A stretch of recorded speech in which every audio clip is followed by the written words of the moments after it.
of the law. The law which demanded spiritual death, not just physical death, because we mentioned that the spirit in man was created at the foundation of the earth, long before the physical man was created.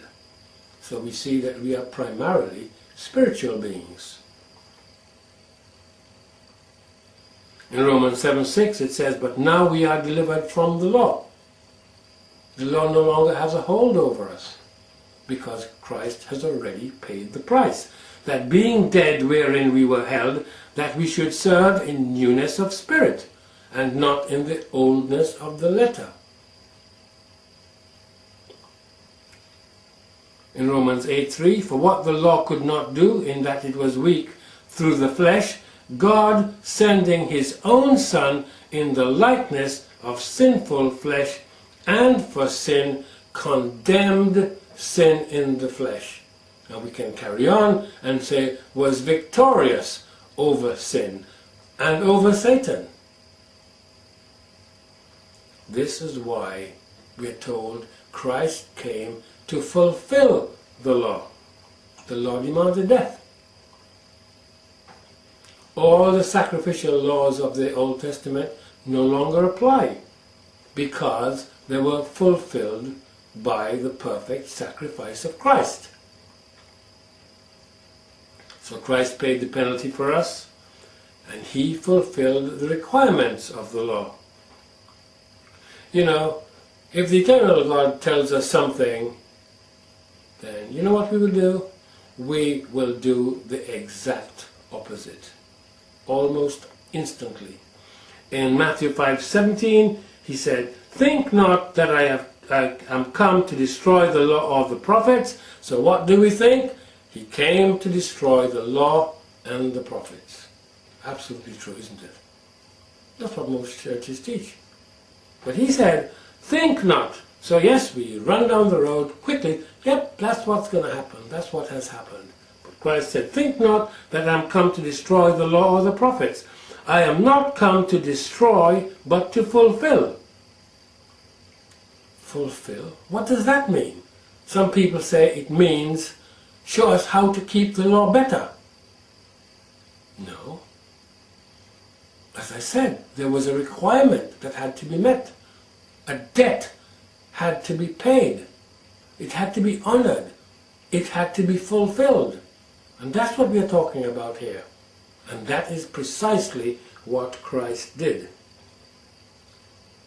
So, while we say, law no longer applies. That verse also mentions prophets. We have so many so-called prophets telling us, giving us dates and years of when Christ is going to return. But in Mark 13:31 and 32 it says, "Heaven and earth shall pass away, but my words shall not pass away." So we have to pay attention to what Christ is telling us. We are always saying the same thing. We must listen and obey. There is no other way. Verse 32, Mark 13, "But of that day and that hour knoweth no man, no, not the angels which are in heaven, neither the Son, but the Father." So why are we going completely contrary to what God says? God is a God of truth. He's reliable. He's trustworthy to the uttermost. But we treat his laws with derision. He adheres to them to the uttermost, even if it meant the horrific death of Christ in our stead. That's how much the law is unbreakable. We cannot break the law. The law is not something that can be broken. In the human world we say, yes, we have broken this traffic law and broken that traffic law.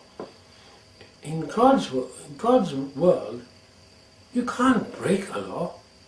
The law breaks you. You can sin, but then the law comes in, boom, and you will reap what you've sown.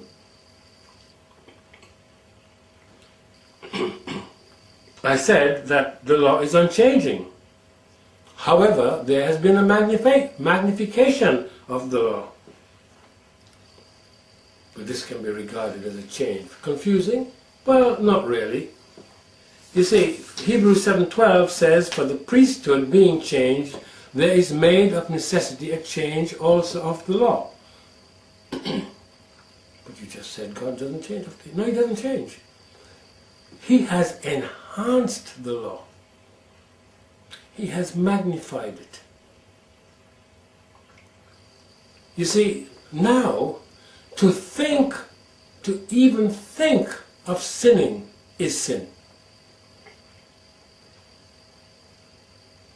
You see, it was always a sin to lust. It was always a sin to covet. That is precisely what Satan did. That was his downfall. He wanted to be like God. And that's exactly the same thing he tried on and succeeded with Adam and Eve. It is still always wrong to lust. It still is always wrong to covet. It will always be, throughout eternity. We can look at 2 commandments which are not just things of the mind, but deal with acts, murder and adultery. Just to think of committing these is sin. This is long before any deed has taken place. The law has not been done away with, but it has been dramatically enhanced. All sin takes place, first of all, in the mind. If we look at adultery, Matthew 5:28, "But I say unto you, that whosoever looketh on a woman to lust after her, hath committed adultery with her already in his heart." The law hasn't been done away. It's been greatly, greatly enhanced. Matthew 5:22, we don't even have to murder. We can just get angry. "But I say unto you, that whosoever is angry with his brother without a cause shall be in danger of the judgment. And whosoever shall say to his brother, Raca, shall be in danger of the council. But whosoever shall say, Thou fool, shall be in danger of hellfire." Can you see? The law isn't done away. The law cannot be done away, because the law is eternal. There's nothing wrong with it. You might ask, well, do we need to be circumcised? Well, previously, men were required to be circumcised. You know, in some parts of the world, we have the abomination of female circumcision, where women are just totally destroyed. It's just an abomination. There's no other term for it. Today, all genuine believers are required to be circumcised, male or female. It is not a matter of the flesh. It is a matter of the heart. And that is why even females have, as true believers, to be circumcised. It's an attitude.